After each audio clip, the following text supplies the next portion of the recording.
How did you deal with that?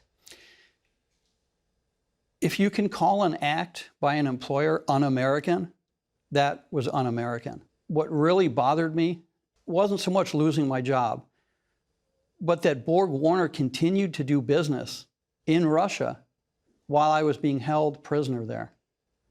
They refused to cooperate with the US government. They refused to cooperate with people that were trying to help me. It's just a contrast with other Americans who were detained. The Wall Street Journal reporter Evan Gerskovich, the WNBA star Brittany Griner. They had advocacy behind them. Did you feel that you were just there alone? Left out to dry?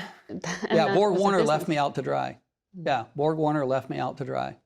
So in 2020, you're sentenced to 16 years in a Russian labor camp. And then in 2022, the world changes dramatically. Not only is WNBA star Brittany Griner taken in mid-February of that year, Vladimir Putin shocks the world by invading Ukraine.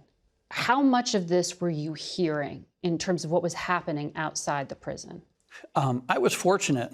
The ambassadors and the consular teams from my 4 countries, America, Canada, Ireland, and England, would come and visit me on a regular basis at the labor camp.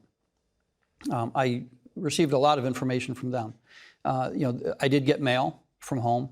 The Russian media is just propaganda, and they didn't report much on the war because they were losing, and that was interesting for us.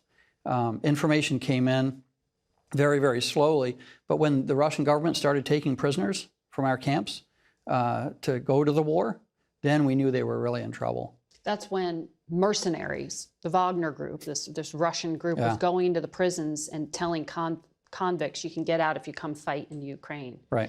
Did you lose people you knew to that fight? Yeah, from my camp, 450 went. Wow. I knew all of them. Some of them are dead. Some have arms and legs missing. They've all got some sort of PTSD. They went through a traumatic experience.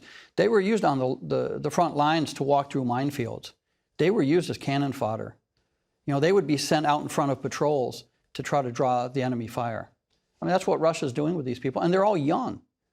Putin has thrown away a generation of his youth in the Ukraine for nothing. Are you in contact with some of those convicts who went on the battlefield? Yeah. Yeah.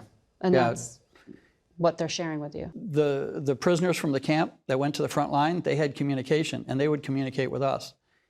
And the communication from them, I was passing back to the 4 governments. And how? Through illegal cell phones. You got a cell phone into the Russian labor camp? Yeah, we had burner phones. That's pretty incredible. Yeah. And the guards didn't know about it, or they just looked the other way? They looked the other way. A Russian prison guard gets $300–400 a month. You give them a carton of cigarettes, and you can do just about anything you want.